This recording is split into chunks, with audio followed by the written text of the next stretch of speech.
If we could gather back now, we're going to begin.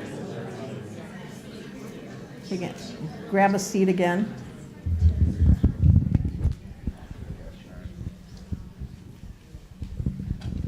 I'm going to introduce our three panelists here tonight.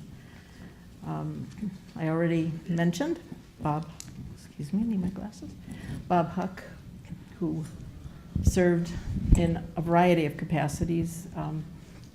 I should mention that we've been friends with the Duncan Group, where Bob is a part of an amazing group of creative people for decades now. Mm-hmm. And Chip Duncan, who's the head of the Duncan Group, we had hoped to have here tonight, just scheduling conflict didn't work out, but we're delighted that Bob can join us. Bob is producer, editor, and photographer on this film, and I asked if Bob would just begin by just sharing a little bit about the background of the film and what it's like to make a film like this. Yeah, well, the film stems from our 2002 production on C.S. Lewis, where we talk about the 1931 discussion, and we thought it'd be a good idea to elaborate on it, bring together scholars and academics to form a discussion about what we think may have happened in that room. So it's been a long process. We started, I think we interviewed Rowland back in 2004, maybe 2005, and received initial funding for the program, but then we needed to slow down because we didn't receive full funding. But in the past 5 years, we decided that we needed to push through this, get it done, get it out there, because there was so much great content. And so we finished about a year and a half ago, and it's now going to be broadcast nationwide on public television, APT. Each public affiliate determines their own schedules and programming, so if you want to see it again on public television, you have to check with your local public TV provider. But the Duncan Group has been producing documentaries for 30 years, and I've been with Chip for 23 of those, mainly in a more technical editing photography perspective, or a point of production. But I wish Chip could be here tonight as well to field some of your questions, but like Marjorie said, he's had a conflict with traveling. He's overseas right now, so. But most of our programming is educational documentaries for public television, PBS. We also do programming for classroom education distributed through Discovery Education. We've done biographies on Ronald Reagan, C.S. Lewis, Herbert Hoover.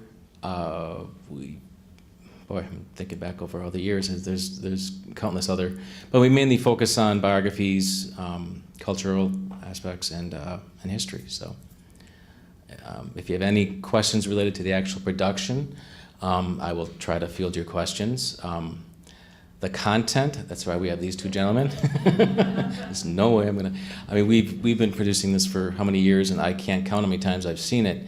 And every viewing, I still come away with something new. And my head hurts. So it's there's a lot here. So these guys. Thank you, Bob. I do want to introduce, because we are making a recording of this, the two gentlemen in the middle, even though most of you here, I think, know them very well. I'm going to start with Dr. Rowland Hine, who you saw very eloquently be a significant part of what was communicated in this film. Dr. Hine is Professor Emeritus of English here at Wheaton College, longtime friend of the Wade Center. Many of you are part of Dr. Hine's book discussion group on Saturday mornings that has become quite a tradition here at the Wade Center. If you're not, and I should mention, if you would like to be on our events list, you found out somehow what we're doing here tonight, so you probably are, but please feel free to sign up. Dr. Hine just mentioned just one of the many books that he's worked on, and it's Christian Mythmakers. And if you want to understand more, and after tonight, that might be a book you'd like to pick up, you can come read it here in the reading room, or you can pick it up on Amazon very easily. I know it's on there.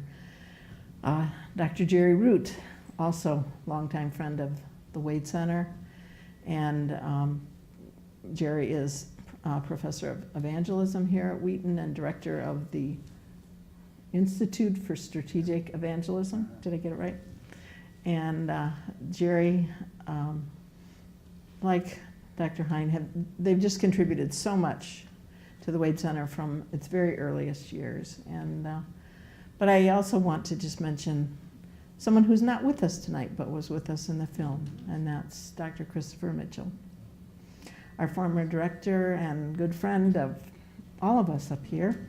And I'd like to thank Julie for being here tonight, so Julie Mitchell. So it's wonderful to have Chris be a part of this. It's really the last big thing that he did in terms of recordings and anyway, a special contribution. So I'm going to start you two off, and then after they've done this, you notice we have a mic in the center. At any point, you can get up and stand in line and ask a question, or as Bob said, he's glad to discuss the making of the film in the background, but we'll let Jerry and Rowland handle the more of the theological, philosophical, literary parts of it. But Dr. Polkinghorne in the film talked about intellect, that the intellect needs the imagination. Well, let me step back. That was a thread that is woven throughout and certainly comes from Lewis and a lot of other authors, that the intellect needs the imagination as a means to reaching truth. And the way Dr. Polkinghorne described it was, he said, it's a way of conveying truth in its deepest form through story. And I thought it might be helpful to start, and you can pick any story you'd like in any example, but a concrete example of how myth does this. You get bonus points if you pick one of the Wade authors, but you don't have to. How myth helps us in reaching an understanding of truth. Just one example.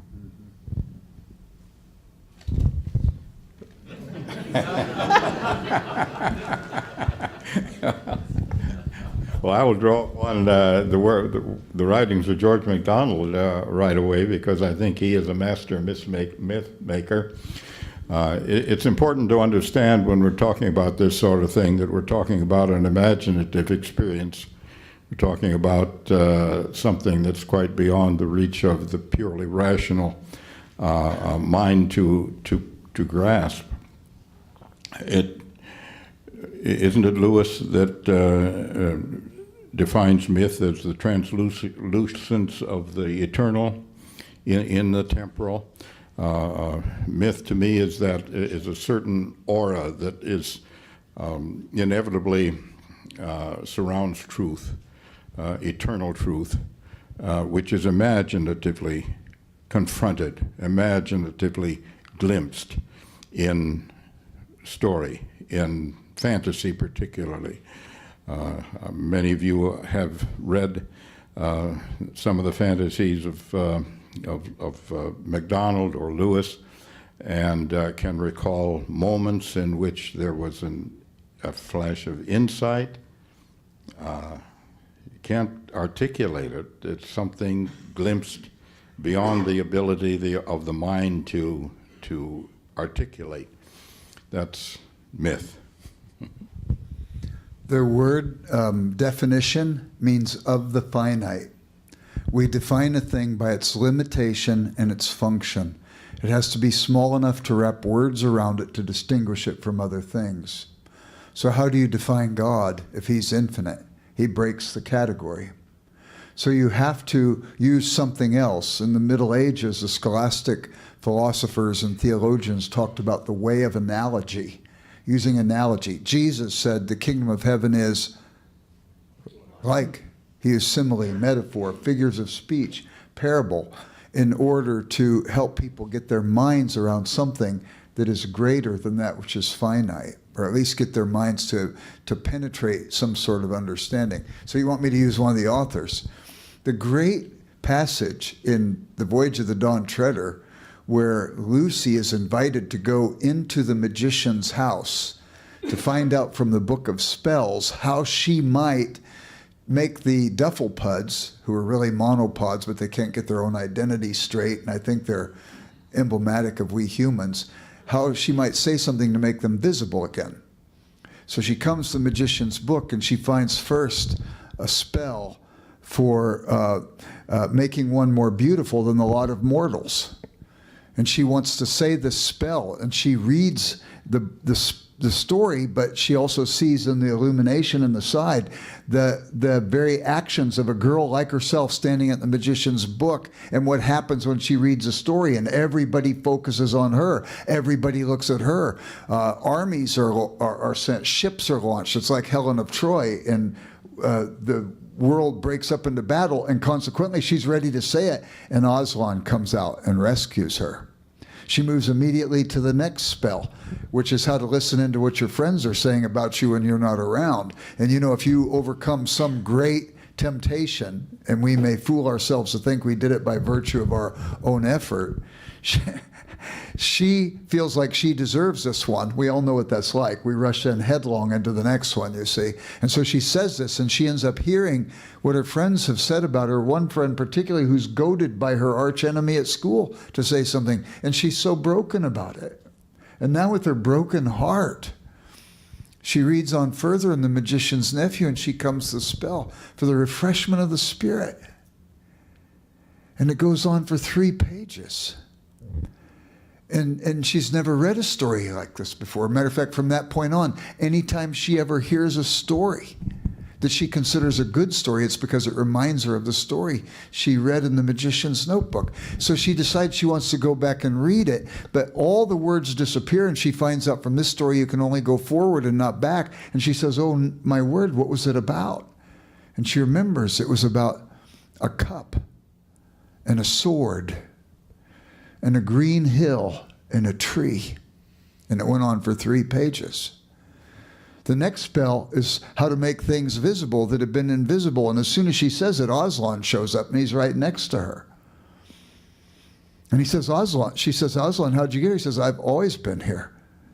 Did you not think I would abide by my own rules?" And she wants to know about the story, but first he has to correct her for what she did in listening to her friends. And she wants to know about the story for the refreshment of the spirit. And he says, "That's a story I will go on telling you over and over and over forever." The first one is the mega story that we're all a part of, the fall, to exalt self over everybody else. The next one is our participation in the fall.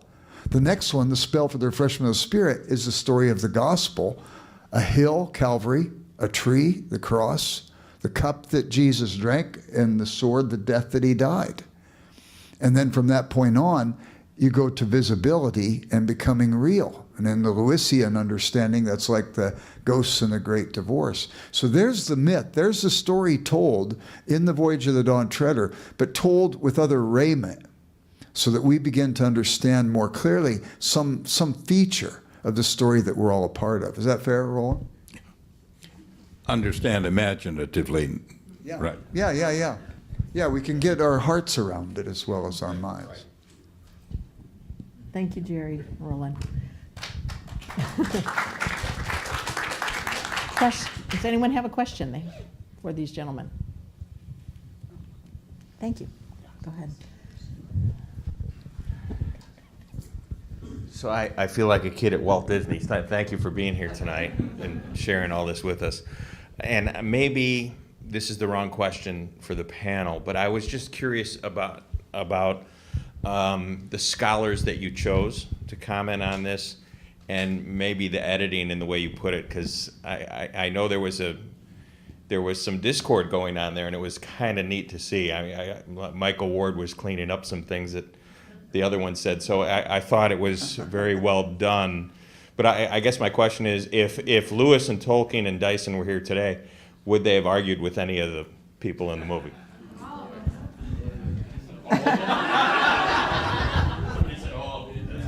Why did you pick the scholars you picked?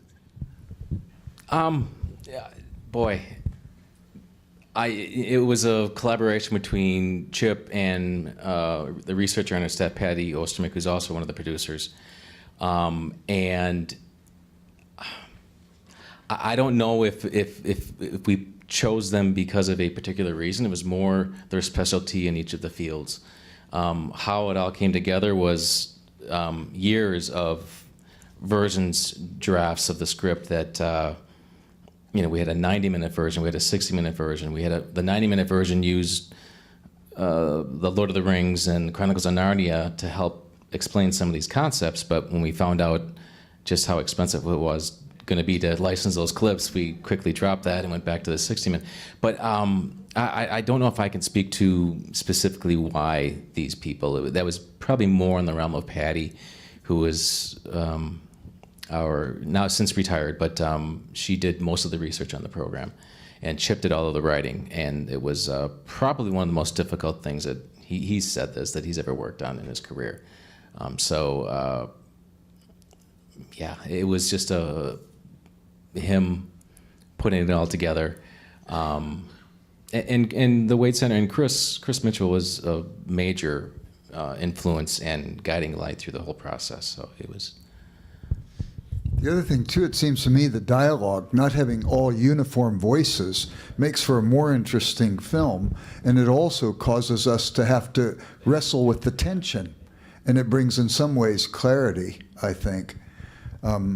You don't always agree with everything, even when Verlin Flieger, she's a brilliant Tolkien scholar, by the way, and she's been here several times. And when she says a few things, at first grasp, it doesn't sound right. She talks about that which is real versus that which is truth. Truth is not reality. Truth is what I think about reality when I think accurately about it. There's a real world that sustains a claim. A false statement doesn't have a reality to sustain the claim. That's how we know it's false. So that dance is important. And then when she quoted Gandhi, it's saying all truth is partial. Well, that doesn't mean you can't have a sure word about something. But the truth that you know can still be plumbed more deeply. And it still could be applied to questions we haven't even asked, but it becomes very relevant. So it helps us avoid that arrogance of thinking that because we have a sure word, we've figured it all out. So I think that's important too. Yeah. What we're talking about is glimpses of truth, of ultimate reality, that which is beyond, well, to quote the scripture as I did on the film there, the eye has not seen nor ear heard, neither has it entered into the heart of man. It's that fleeting glimpse that is beyond the ability of us fully to grasp. But myth gives us that glimpse, and it's a aha moment, Yeah. And the other thing too is there are always going to be things that are supra-rational, beyond our ability to fully grasp rationally. But that doesn't mean there should ever be anything in a world where God is true that would be irrational in our thinking about matters of faith. It should be super sure. There are mysteries of faith, I believe this, but don't play the mystery card too quickly. There are things you might have thought were mysteries 10 years ago that you've gotten some glimpse of now. But nevertheless, I think that's important too. I've got my, thanks. Chris alluded to this a little bit on the film, but if you've read Surprised by Joy, there's a whole progression of Lewis's journey towards faith. But when he comes to the point of actually making, we won't call it a leap, but that step of faith where he's then says that he believes in the sense that Jerry was explaining in who Jesus Christ is, he doesn't really spend very much time on that. Why? Because how do you explain it? And that's where the mystery comes in. That doesn't make it untrue, or it just makes it so powerful that we can't articulate it well, which brings us back to myth.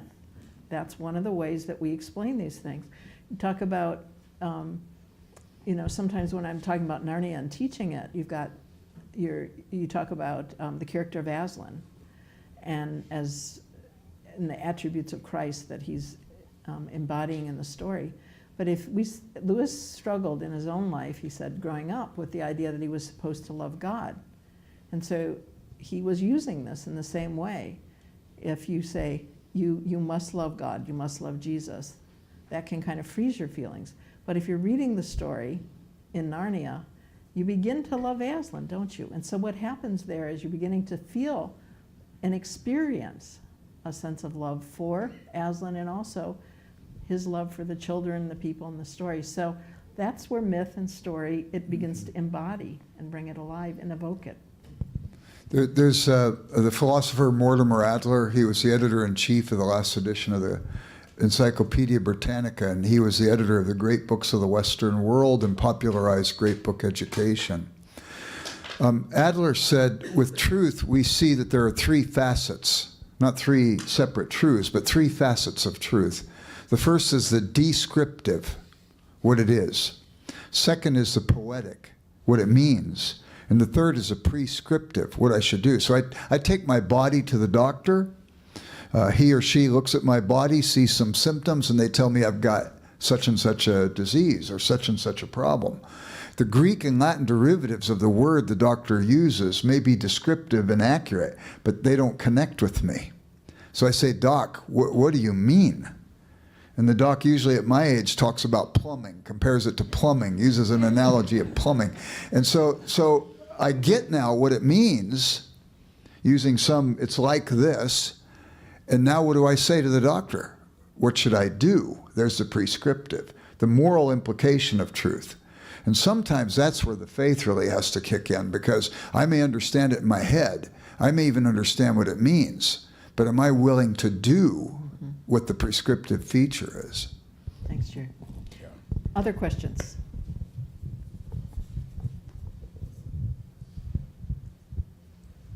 Hi, thanks so much for being here. When I read The Lord of the Rings in particular, the dominant feeling that I get out of that is a deep sense of nostalgia. And the film also talked briefly about this idea that these stories and these myths evoke a sense of longing.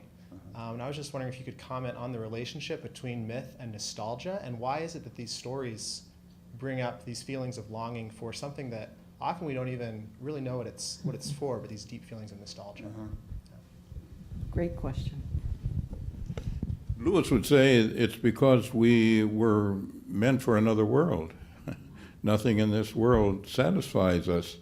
He calls it Sehnsucht, does he not? I think that's right. Verlin Flieger was referring to Tolkien's essay on fairy stories and about this feature of fantasy. He talks about these different elements: fantasy, recovery, escape, and consolation, or eucatastrophe. And the idea of fantasy is to awaken desire. He was deliberate about doing that. Lewis says, in essence, when a child says, read it again, the bedtime story, they're longing for the world that is presented to them in the story.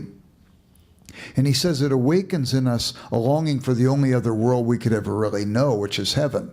So when you said you felt nostalgia when you read Lord of the Rings, I think Tolkien was deliberate about trying to write in such a way that you don't feel coerced to that feeling, but he's presented to your senses, so to speak, a world that makes you want to go there. Children want to go to Narnia. Children want to bury their face in Aslan's mane. And it touches us at the place where we do long for these things. You read in the book of Revelation, at the end of time, everybody's standing before the throne saying, worthy is the Lamb that was slain to receive honor and glory, and they're staring at God. First time I read through the Bible as a new Christian in college, that did not interest me at all. I thought, how boring. Next time I read through the Bible, they were still doing it. So I thought, wow, what must it be like that perfected beings want nothing more than see this? Now go back to the places where you have encountered real beauty. I think of seeing the Northern Lights. And for 2.5 hours with Wheaton students standing on the ski dock at Honey Rock, we sang hymns of praise and gave prayers of thanksgiving for the beauty of that. And when it ended, my heart was broken. I've seen paintings like Van Gogh's Cypresses in a Wheat Field, and I stood in front of it for the longest time because I didn't want to leave it. And all of a sudden you start realizing it awakens nostalgia for a place, and it's a place where the only way you can begin to approximate what that's like is to have the grief maybe of seeing a sunset dissolve before your eyes in the hopes that God, who's kind with these kinds of expressions of his glory, will give you another one soon. And eventually, he will give you one forever. It's cool. Yeah.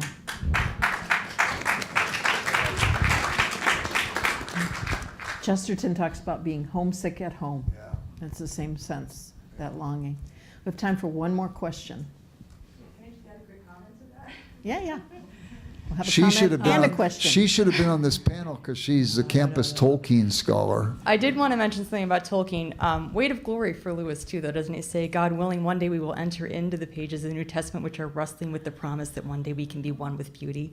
You know, that's a Lewis quote, and one of his best, in my opinion. Tolkien, I do want to comment to that longing that you feel when you read the book. We have to remember that with the elves, they're a fading culture, and so they're remembering the beauty that was before. And I think Tolkien mentions in a couple different places that's a longing for Eden. It's a longing for a beauty that we all know was here, and we've lost it. We've lost that connection. So at the same time, we're longing for what is to come and what the promise of God is in the future for those who accept the grace of Christ, you know, and redemption through him. We also have a sense as a human culture of the thing that we have lost with that connection with God, connection with nature, which is in Paralandra. He talks about how we're connected with animals in ways that we can't be now. And a loss of just beauty, you know, that we can no longer have because Eden is faded. So I think that's a big part of Tolkien's world. And death is a theme in his book that he talks about multiple times because of that death of our connection. One quick thing to correct about the film, too. It wasn't 38 books that Lewis wrote. In his lifetime, there were 56.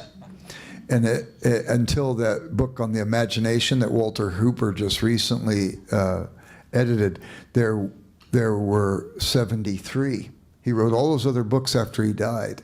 No, they were collections and essays that were put together under common cover after his death, and his letters and so on.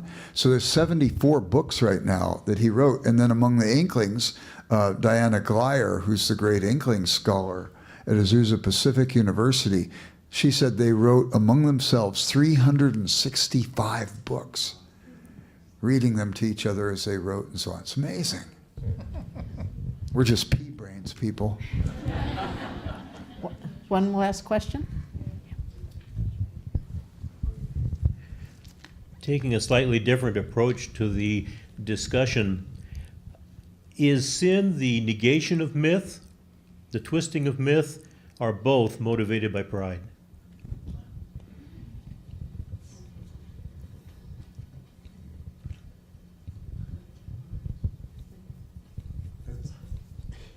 That's a question that's very complex. Is sin this? Sin's a lot of things. So it's hard to put it down to just a little bit. Certainly, sin has warped our understanding, and it has, I think, diminished our ability to grasp many things.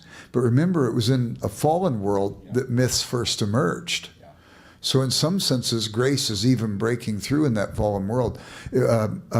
Benjamin Jowett, the great translator of Plato, he said, the myths reflected an attempt by humans to understand their environment. So in the Elder Edda, the Norse mythology, you've got Thor, whose hammer is supposed to explain why there's thunder. But you read Washington Irving's Rip Van Winkle, and he says, no, the thunder is really, he's explaining to his grandkids, the thunder is really Heinrich Hudson and the ghosts of his crew playing ninepins in the caves of the Catskills. But it was an attempt to understand an environment. The shepherds looking at the stars and saying, you know, those kind of shape, look at that, it looks like a man who has a sword and a scabbard. We'll call that Orion. That real bright one, we'll call it Sirius. And the dog star, and there's another one, Procyon, we'll call that, those are his hunting dogs, and he's out hunting. See those ones below his feet? They look like rabbits. We'll call them Lepus. And then, wow, look at this one over here. It looks like a bull coming after him. We'll call him Taurus the bull. They're trying to understand their world, and they're coming up with stories. And Jowett said, those stories seeking to understand gave birth to philosophy. They gave birth to literature, the humanities, the attempt to understand what it is to be human. And so they went beyond even just some mere descriptions of what were presented to the senses of people. That happened in a fallen world.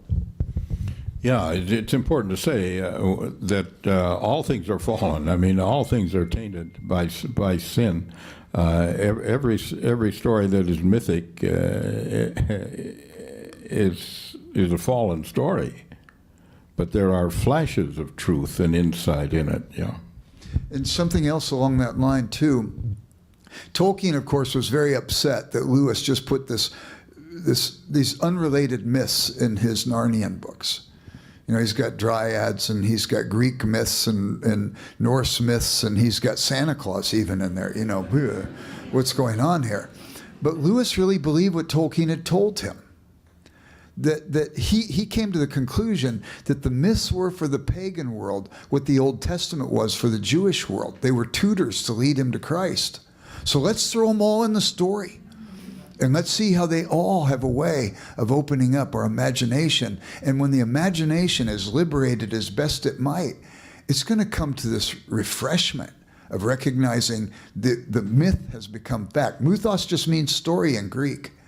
That this story is letting us know that the story in the magician's world reminds us that every time we hear a really good story, it's one that reminds us of that story. So do you guys know who James Cameron is, the filmmaker? I don't know why. Every time I've ever heard him interviewed, he hates Christians. He just takes a swipe at Christians. Every movie he makes, though, uses our story. So he's got the Terminator 2. Alien comes from another world and gives up his life saving the woman and the boy. What's the next myth he makes or the next story he writes?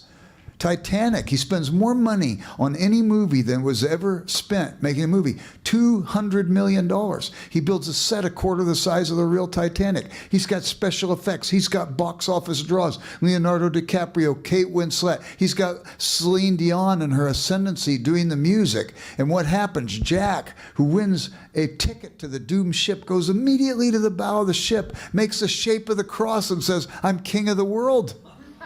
They bring the old lady back years after the Titanic sank when they discover it, and they ask her story, and she tells her story, and they say, "We have no record of him on the register." And she says, "Isn't that amazing? But he saved me in every way."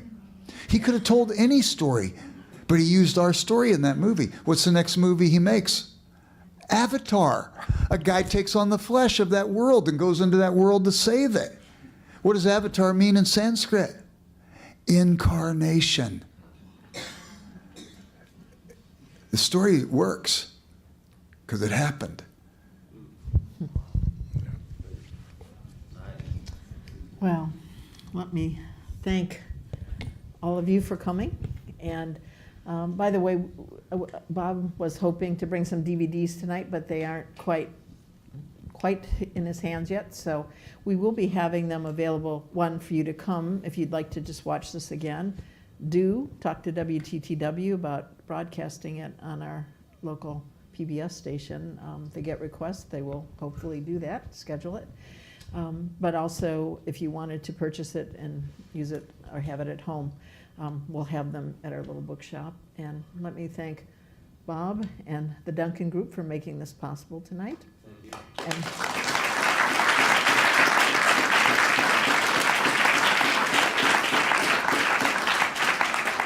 And thank Jerry and Roland as well for not only the wonderful work Roland did in the film, but for sharing their wisdom tonight. So thank you very much. We have some light refreshments out there if you want to stay and talk to anyone up here or each other. So thanks again for coming.